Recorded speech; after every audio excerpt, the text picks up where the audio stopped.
उपराष्ट्रपती निवडणुकीकरता मतदान सुरू, संध्याकाळी जाहीर होणार निकाल। एनडीएकडून सीपी राधाकृष्णन, इंडिया आघाडीच्या सुदर्शन रेड्डी यांच्यात थेट लढत। उपराष्ट्रपती पदासाठी मतदान सुरू, पंतप्रधान नरेंद्र मोदींनी सर्वप्रथम बजावला मतदानाचा हक्क। इंडिया आघाडी आणि एनडीएमध्ये काटेकी टक्कर।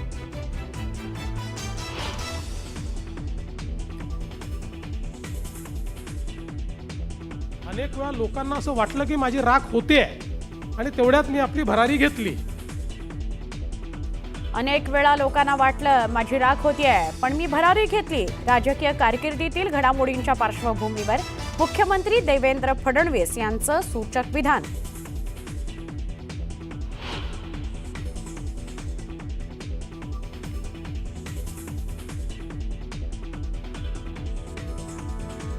फडणवीसांनी स्वतःची तुलना फिनिक्स पक्षाप्रमाणे केली, याचा अर्थ त्यांची राखरांगोळी करण्याचा प्रकार त्यांच्या सहकार्यांनी केलाय। संजय राऊतांची फडणवीसांवर घणाघाती टीका।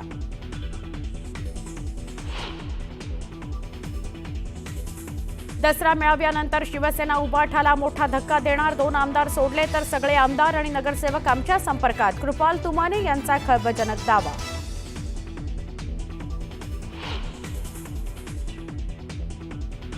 राष्ट्रीय ओबीसी महासंघासोबत राज्य सरकारच्या ओबीसी विभागाची आज बैठक। तायवाडे, परिणय फुके आणि एकूण 25 पदाधिकारी राहणार उपस्थित। अतुल सावेंनी बोलावलेल्या बैठकीत भुजबळ अनुपस्थित राहणार अशी चर्चा।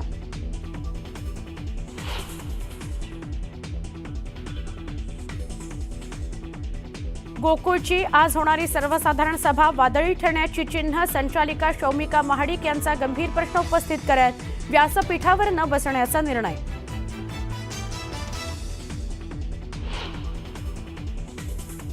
दहिसर टोल नाक्यासंदर्भात उपमुख्यमंत्री एकनाथ शिंदेंनी बोलावली महत्त्वाची बैठक। वाहतूक कोंडीच्या समस्येमुळे टोलनाका स्थलांतरित करण्याची मागणी।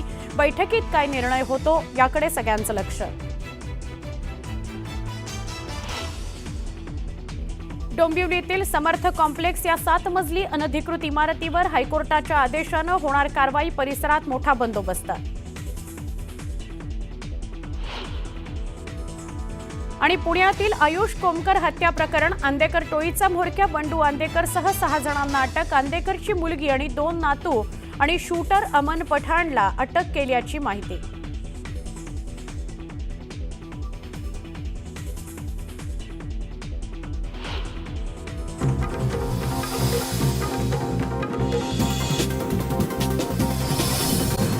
डोंबिवलीतली बातमी आहे। डोंबिवलीमध्ये 65 अनधिकृत इमारतींवर हायकोर्टाच्या आदेशानं कारवाई केली जाणार आहे। 65 अनधिकृत इमारतींपैकी समर्थ कॉम्प्लेक्सवर कल्याण डोंबिवली पालिकेकडून कारवाई केली जाणार आहे। सकाळी 11 वाजता डोंबिवलीतील अहिरे गावात असलेल्या इमारतीवर पोलीस बंदोबस्तात पालिका कारवाई करणार आहे। उच्च न्यायालयाच्या आदेशानुसार समर्थ कॉम्प्लेक्स नावाची 7 मजली इमारत जमीनदोस्त होणार आहे। या 60 कुटुंबांना इमारत रिकामी करण्याकरता पोलिसांसह पालिकेनं संयुक्त मोहीम राबवली आहे। कारवाईच्या वेळी कायदा आणि सुव्यवस्थेकरता रामनगर पोलिसांकडून मोठा पोलीस बंदोबस्त तैनात करण्यात आलेला आहे। आमचे प्रतिनिधी प्रदीप भणगे यांच्याशी बोलूया। प्रदीप, काय अधिक माहिती? आपण जर बघितलं तर सरकारने या इमारतींवर कारवाई करू नका असा तोडगा काढला होता, मात्र काल अचानक समर्थ कॉम्प्लेक्स या बिल्डिंगवर कारवाई करणार अशी एक बातमी पुढे आली आणि एकच गोंधळ माजला। आता समर्थ कृपा बिल्डिंग आहे, ही 65 बिल्डिंग अनधिकृत बिल्डिंग प्रकरणातली एक बिल्डिंग असून या बिल्डिंगचे रहिवासी आता रस्त्यावर उतरलेले आहेत। या रहिवाशांसोबत ठाकरे गट सुद्धा हा रस्त्यावर उतरलेले आहे। ज्या रहिवासी महिला आहेत, या रहिवासी महिला आक्रमक झाल्या असून त्यांनी स्वतःसोबत पेट्रोलच्या बाटल्या हातात घेतल्या आहेत, लहान मुलांना बाळांना सोबत ठेवले आहे। जर पालिकेने जर कारवाई केली तर आम्ही स्वतःला जाळून घेऊ असा इशारा त्यांनी दिलेला आहे। आपण जर बघितला तर या सर्व जे रहिवासी आहेत, या रहिवाशांनी मोठमोठ्या बँकेतून लोन काढून ही घरं घेतलेली आहे। त्यामुळे पालिका प्रशासन का कारवाई करत आहे असं त्यांचं म्हणणं आहे।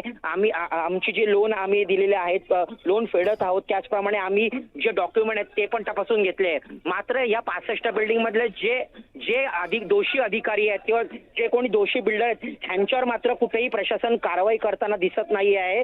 त्यांच्यावर कारवाई व्हावी असं ठाकरे गटाचं मत असून आम्ही कारवाई होऊ देणार नाही असं ठाकरे गटांनी सुद्धा इशारा दिलाय. नक्की, धन्यवाद माहिती दिल्याबद्दल.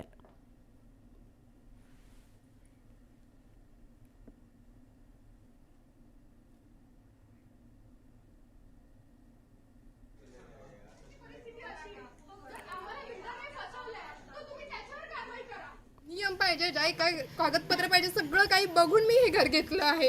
एवढं घेऊन जर हे असं सगळं होतं असेल तर माझा 4 वर्षाचा मुलगा आता घाबरतो स्कूलला जायला. कारण की ते येऊन अनाऊन्समेंट करतात, जोरजोरात ओरडतात की आम्ही तोडणार. आता तो मुलगा मला प्रश्न विचारतो, मग काय हे सगळं, आता मी काय आन्सर करतो छोट्याशा 4 वर्षाच्या मुलाला. आता हे बाळाला घेऊन मी इथं उभी आहे, नाही सहन होते. आता आपलं नाव? माझं नाव दीपाली मिश्रा. विज्युअल घे. आता आपण वळूया 25 मिनिटं 50 बातम्या या बुलेटिनकडे. खासदार संजय राऊतांनी देवेंद्र फडणवीसांवर घणाघाती टीका केली आहे. फडणवीसांनी स्वतःची तुलना फिनिक्स पक्षाप्रमाणे केली. याचा अर्थ त्यांची राखरांगोळी करण्याचा प्रकार झाला, प्रयत्न झाला आणि तो सहकार्यानेच केला असा हल्लाबोल राऊतांनी केलाय.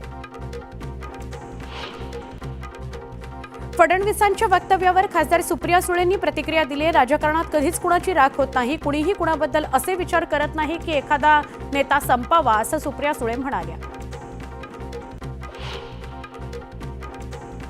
कृपाल तुमाने यांनी मोठा गौप्यस्फोट केलाय. ठाकरे गटातील 2 आमदार सोडले तर त्यांचे सगळे आमदार आणि माजी नगरसेवक आमच्या संपर्कात आहेत. त्यामुळे दसरा मेळाव्यानंतर त्यांना आम्ही मोठा धक्का देणार आहोत असा दावा सुद्धा त्यांनी केला.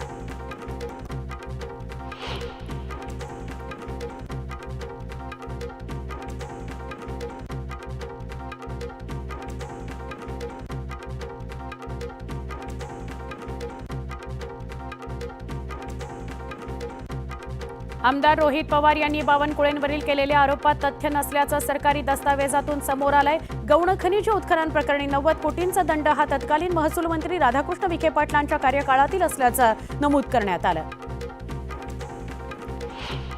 गोकुळच्या संचालिका शौमिका महाडिक यांनी काही गंभीर प्रश्न उपस्थित करत व्यासपीठावर न बसण्याचा निर्णय घेतल्यामुळे गोकुळच्या आज होणाऱ्या सर्वसाधारण सभेकडे सगळ्यांचं लक्ष आहे. ही सभा दुपारी 1 वाजता पंचतारांकित औद्योगिक वसाहतीमधील पशुखाद्य कारखान्यामध्ये होणार आहे.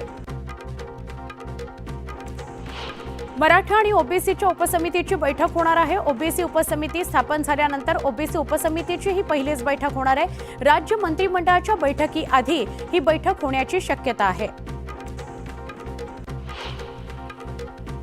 ठाणे आणि शिवसेना हे समीकरण गेल्या 29 वर्षांपासूनचं घट्ट असं समीकरण आहे. 3 वर्षांपूर्वी राज्यात सत्तांतरानंतर शिवसेना 2 गटात विभागली गेली.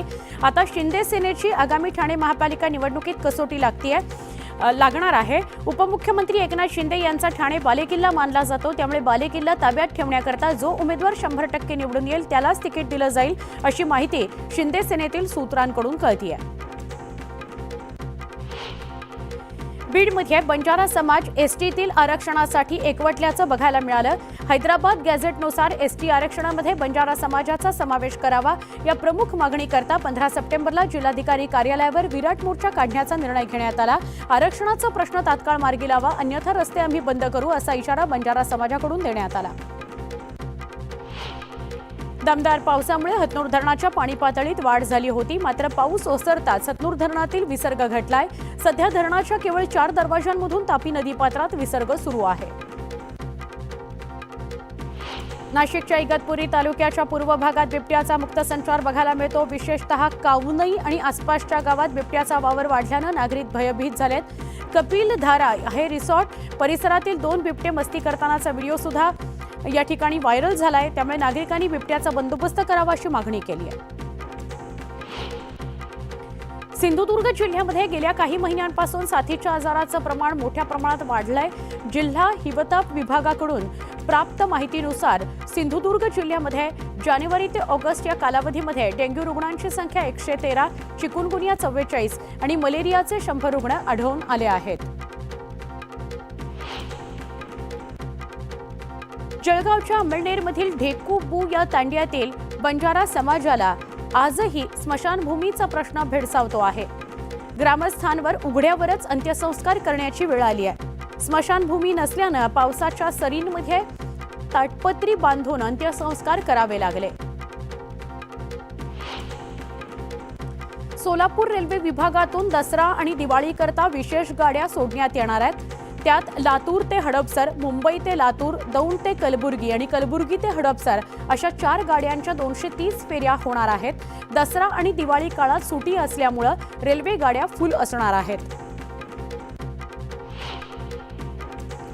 लासलगाव, मनमाडसह नाशिक जिल्ह्यातील बाजार समित्यांमध्ये कांद्याच्या भावातील घसरण काही केल्या थांबत नाहीये। कांद्याचे भाव 1500 वरून 1200 रुपये प्रति क्विंटलवर गेल्याने शेतकरी हवालदिल झालाय। कणकवली तालुक्यातील असलदे या गावातील गावठणवाडी या परिसरात बिबट्याचा मुक्त संचार पाहायला मिळाल्याने नागरिक भयभीत झालेले आहेत। त्यामुळे वन विभागाने बिबट्याचा तात्काळ जेरबंद करावं अशी मागणी करण्यात आली आहे। पुण्याच्या जुन्नरमधील 5 तरुणांनी एकत्र येत शेतात औषध फवारणी करून देण्याचा व्यवसाय सुरू केलाय। आपली घरची कामं सांभाळून युवक इतर शेतकऱ्यांच्या शेतात जातात आणि औषध फवारणीची कामं करून 15 ते 20 हजार रुपयांची कमाई करतायत। या उपक्रमामुळे शेतकऱ्यांच्याही मजूर टंचाईच्या अडचणी दूर झालेल्या आहेत। डॉक्टर बाबासाहेब आंबेडकर मराठवाडा विद्यापीठाशी संलग्न असलेल्या पदव्युत्तर महाविद्यालयांची गेल्या महिन्यामध्ये तपासणी करण्यात आली होती। या तपासणीनुसार 55 पेक्षा अधिक गावांमधील पदव्युत्तर प्रवेश पूर्णपणे स्थगित करण्यात आलेले आहेत। त्याशिवाय काही महाविद्यालयांमधील अभ्यासक्रमांचे प्रवेश थांबवले गेलेले आहेत। प्रवेश स्थगित करण्यात आल्यामुळे या महाविद्यालयांमध्ये विद्यार्थ्यांनी प्रवेश घेऊ नयेत असं आवाहन विद्यापीठ प्रशासनानं केलं आहे। नांदेडमधून विविध शहरांना सुरळीत सुरू असलेली स्टार एअर कंपनीची विमानसेवा 22 ऑगस्ट रोजी अचानक निलंबित झाली। धावपट्टी अतिशय धोकादायक झाल्यामुळे हा निर्णय घेण्यात आल्याचं सांगण्यात आलं। त्यानंतर सगळ्या स्तरातून वाढलेला दबाव लक्षात घेता धावपट्टी नूतनीकरणाचं काम युद्धपातळीवर सुरू आहे। लवकरच ते पूर्ण होईल, विमानसेवा पूर्ववत होईल असं सांगण्यात आलं।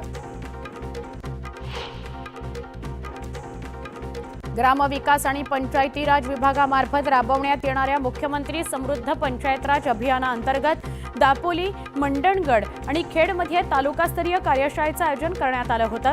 या कार्यशाळेमध्ये ग्रामविकास आणि पंचायती राज राज्यमंत्री योगेश कदम यांनी मार्गदर्शन केलं।